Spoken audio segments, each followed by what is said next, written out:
Ngai kublai phi iwei perlok jonga khamtam ki subscriber ki like ki share ki comment ki jong phi baro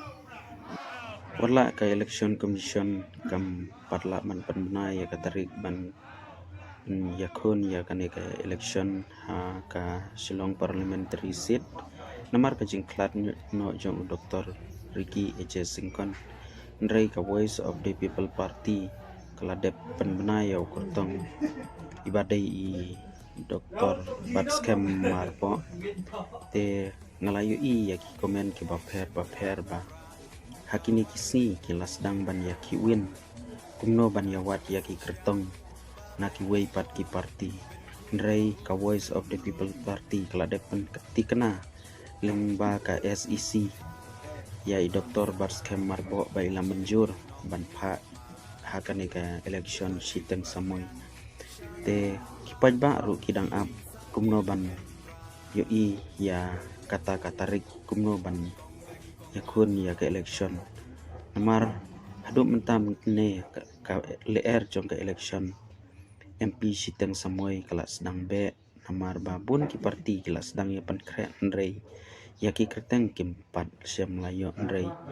ka voice of the people party kadai ka baningkong bansei ya ka kerteng jong Dr. Batskem Marbo kuma pio I ha kane ka tem kabala depru jong I Dr. Ricky H. Singkon ka voice of the people party kadai ka baningkong tam bansei ya ka kerteng UMP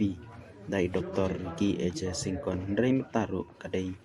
ka paningkong tam ka basei madan ya ka kerteng jong Dr. Batskem Marbo ha kane ka election siteng samoy tenga kwa ya phi ki pajba baro suba komen ya kane ka video jonga kai ka jing sngau ka jong phi bat ki ai ki party ki ban ya khun prasha ya ka voice of the people party mar kumba phila yu I lada phi page hakilat social media ka voice of the people party kala la job lupa lada phi page hapo ki komen jong ki social media ba pher ndrei ngakwa ya ki komen jong phi kumno phi sngau halor kane hato ka voice of the people party patno kan ya khun prasha kane election siteng samoy phila ban ong ba bat ki sengrulum lane bat ki national party namar kumbang layu I menta ka voice of the people party kadai ka way ka party ka baklan ka banang syumi dang kamta kumbalai snem tam